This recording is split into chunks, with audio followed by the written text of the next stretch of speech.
Tonight is Wednesday, February 18, 2026. I'm Tom Worth.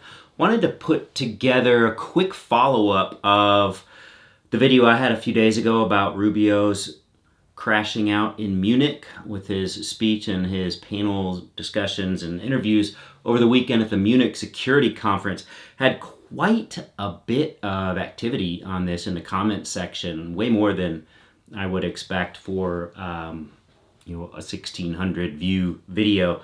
A lot of people from the Trump side that absolutely loved Marco Rubio's speech. Just a lot of people saying it was the best speech. It was a great speech. Best speech they ever heard. Best speech since JFK. I guess since any speech he gave. Best speech ever by a Secretary of State. And I mean, I guess my first reaction is get out and look at some more speeches because it wasn't that great. But I went back and I read it. I'm at the Secretary of State, state.gov, their website, read the transcript and was just wondering, what did I miss? Because I watched this thing early Saturday morning, United States time, because I was looking forward to it and seeing what he was going to do. Is he going to blow up the world again like J.D. Vance did a year ago in the same setting? And he didn't. He kind of sounded like a normal American Secretary of State, which was shocking to everyone in the room, if not the world. Everybody, their mind was blown. Like, what is going on here? He kind of sounds pretty normal. I mean, you still have the Trumpian call-outs and the weird, we'll get into that.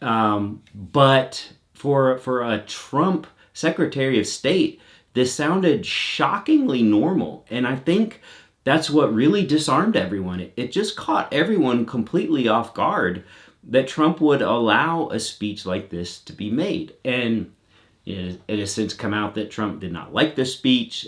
He thought it was weak. He thought it contradicted a lot of what he's been trying to accomplish in terms of strong-arming Europe and all the tariff attacks and all the threats of Greenland. Kind of undermines that. That's why Europeans in the room were happy to hear it. But make no mistake, it signals no change of intent on the part of American foreign policy under Trump. He's still keeping his tariffs on Europe. He's still threatening to increase them. He's still threatening all trade with Canada. He threatens Canada when they talk to other nations and blocs about doing deals. He's still threatening Greenland. He's still saying we need Greenland. And when asked about a timeline, Trump is still saying, you'll see. You're about to find out. This is what I knew implicitly. As Rubio was delivering this speech, I was just hearing lies. That's why I had such a problem with it. It's not at all what Trump talks about, and we know who his boss is. We know Marco Rubio never gets his way, and he's not going to in any of this either. But still, even with what I'm reading between the lines, which is Rubio lying through his teeth, even if I took all of his words at his word, he still says some crazy stuff. He says, he mentions, this is a direct quote from his speech. What we want is a reinvigorated alliance that recognizes that what has ailed our societies is not just a set of bad policies, but a malaise of hopelessness and complacency. An alliance, the alliance that we want, is one that is not paralyzed into inaction by fear. Fear of climate change, fear of war, fear of technology. Instead, we want an alliance that boldly races into the future. Blah, blah, blah.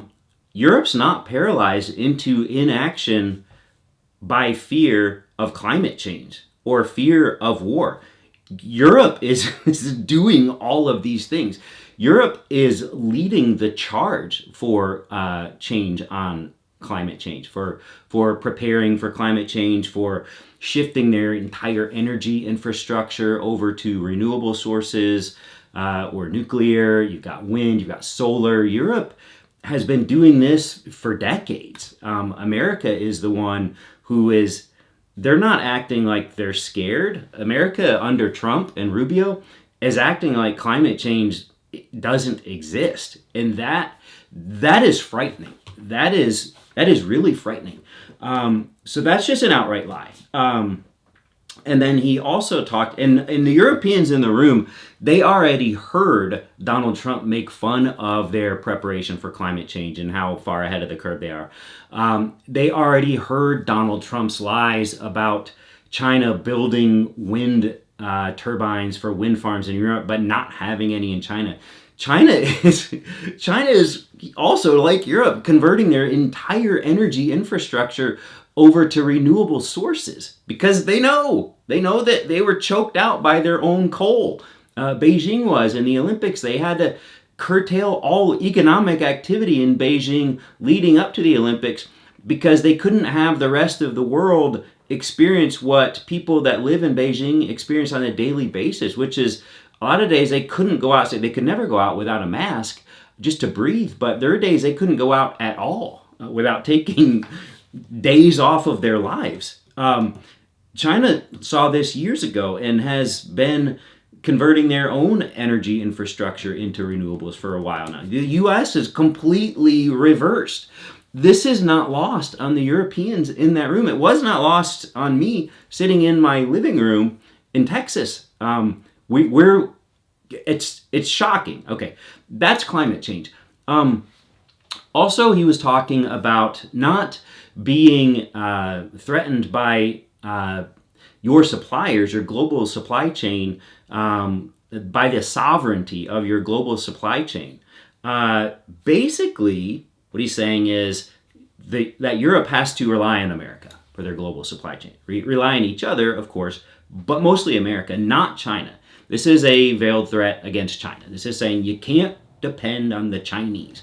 Well, when you've got your choice, if you're Europe, you've got China, you've got the United States, you've got yourselves, you've got India to a lesser extent, you've got Canada, sure, but the biggies are the U.S. and China, and they both, one of you aligns with you or has aligned with you traditionally, ideologically, and one absolutely does not. That's China. One is threatening you militarily, and one is not. Now, this is where it gets weird. The United States is the one threatening Europe militarily. They're threatening to invade a sovereign territory and take an island called Greenland by force if Denmark doesn't come to terms. Nobody in Europe wants this to happen. Greenland doesn't want this to happen over here in North America. Denmark doesn't want it to happen. All of the NATO allies don't want this to happen. The EU doesn't want. Nobody in the world, except for the United States, and most people in the United States don't want this to happen. Donald Trump and his supporters want this to happen. That's it in the entire world. Will it happen? Maybe. I mean, I dare say probably. Why would Europe want to go with the sovereignty of their supply chain from the United States versus China in this instance?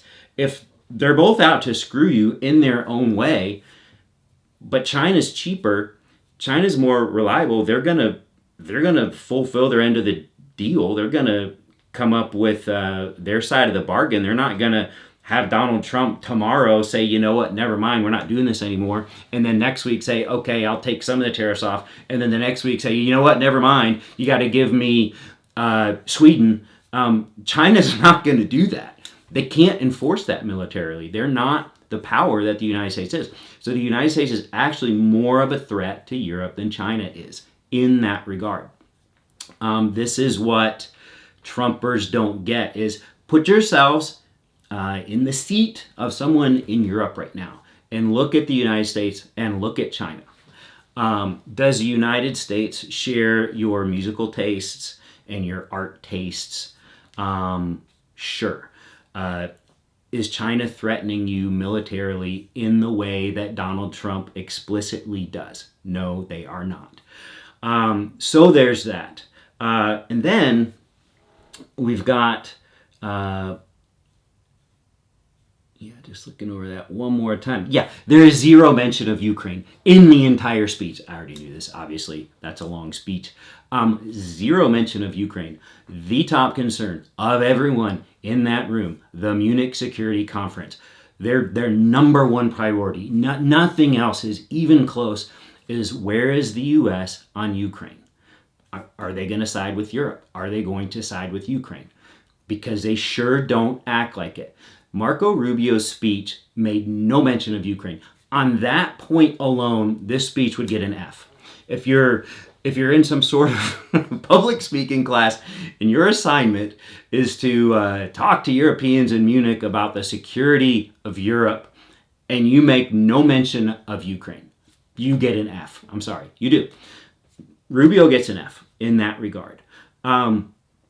Rubio does understand that Russia has no intention, because he was asked a question, lest you get confused and say, no, Rubio did talk about Russia and maybe Russia isn't serious. That wasn't part of his speech.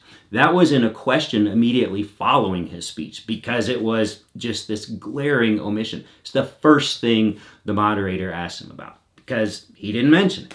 So Rubio does know that Russia has no intention of striking any kind of a peace deal. Trump knows this too.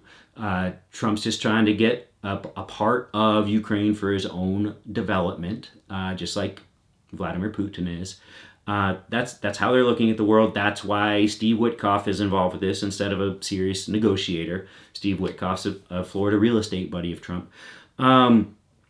That's why the Ukraine peace deal is getting nowhere. Europe knows this. Ukraine knows this. Trump is beginning to know this. He thought that Ukraine would back down. He thought that the Europeans could be cut out. None of that is true. So just wanted to set the record straight on Mr. Rubio's speech. I'm glad some of you loved it, and it's the best speech you've heard since Cicero, I guess. I don't know. I was unimpressed because I see right through it, and he still made some glaring mistakes, and I'm not forgiving of them. So we have that. Okay, this is the last one for tonight. Thanks for watching, and give it a like and subscribe if you would. I really appreciate it, and we'll see you tomorrow.